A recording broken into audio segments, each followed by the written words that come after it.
What's up guys, this is Chris with Half Chrome. Just got back from Mexico, and before I went I had to decide what drone am I going to take with me. Of course I have to take something, right? So what was it going to be? Was it going to be the brand new Mavic 3? Jack and I talked that over. Talked about bringing the Air 2S. Ultimately it kind of boiled down to wanting to take something a little less expensive with me on vacation. So what was it? Let's see what my nephew has to say about it. So I had to decide what drone to bring to Mexico, and it was kind of obvious, you know, the DJI Mini 2. And why did I decide to bring the Mini 2? It's got a nice Goomba thingy. Goomba? Really? What else is great about it? It spins, you know, it's really good, and it pops out like this, so it unfolds. Well, what are we gonna go do now? My uncle's gonna fly. I'm gonna swim in this cenote here. Yeah, I'll see you guys when we're done flying.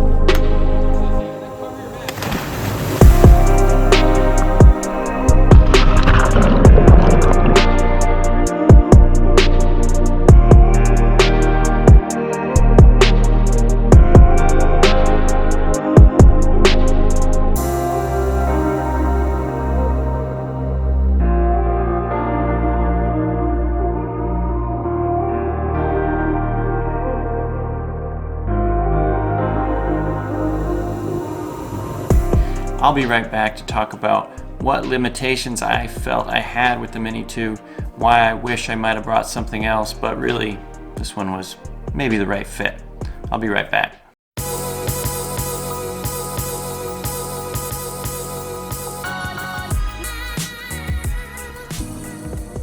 Welcome back guys. Before I get started I have to just talk about the elephant in the room here.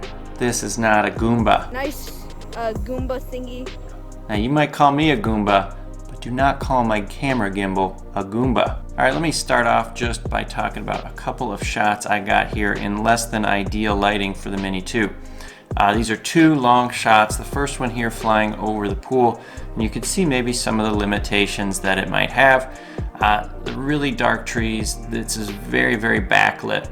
I tried in my editing software turning on extreme backlighting to see what that did. Ultimately, wasn't too happy with how it affected the shot. It just looked really grainy and noisy in the foreground.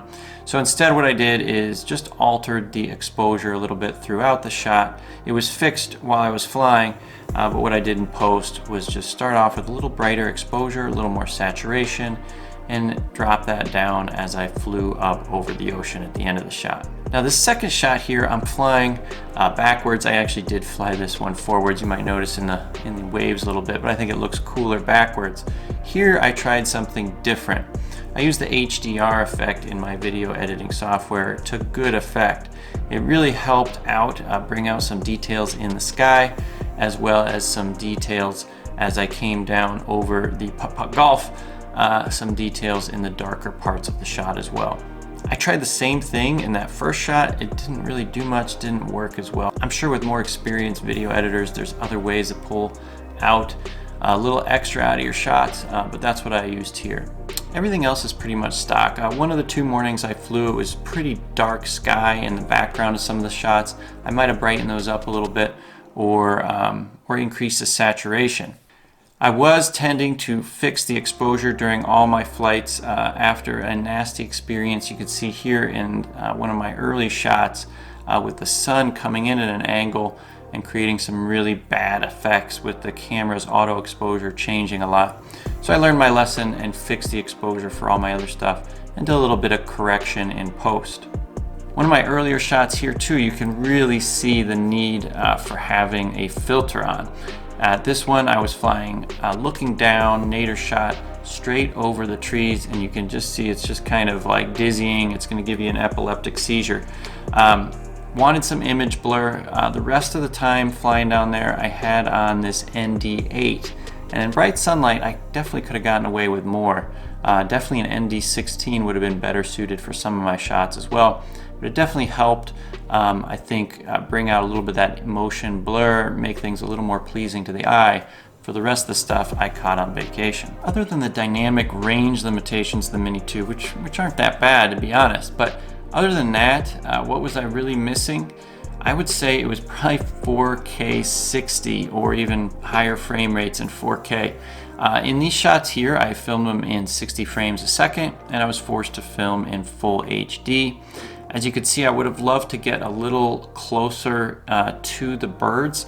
It would have been great to be able to edit that in post, crop it down a little bit. I'm not really happy with the results when I do that when I'm starting with 1080 or HD footage. So it would have been nice to have 4K 60, which I didn't get with this drone. What would I have brought with me ideally if it wasn't the Mini 2? Of course, there's dozens of good options.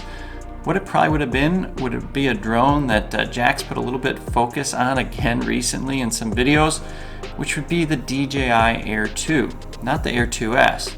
The reason is just the out-of-the-box footage, super easy to deal with that HDR, and a lot of the dynamic range issues that I spoke about earlier, likely things would have looked a lot cleaner, a lot nicer with that drone. Size-wise, it's obviously a little bit bigger, but still one of DJI's more compact drones, and one of the best options on the market for just stock footage at a reasonable price. Obviously it costs more than this guy. So that's it, guys. I hope you enjoyed it. I hope you think about when you travel, what you would take. Let me know what you bring with you. I know a lot of people probably bring their best stuff with them. I'm always a little hesitant to do that. I've been to Mexico multiple times with multiple different drones, never had an issue. So I think it's totally safe. It's just a matter of what fits in the luggage the best and what I'm comfortable bringing.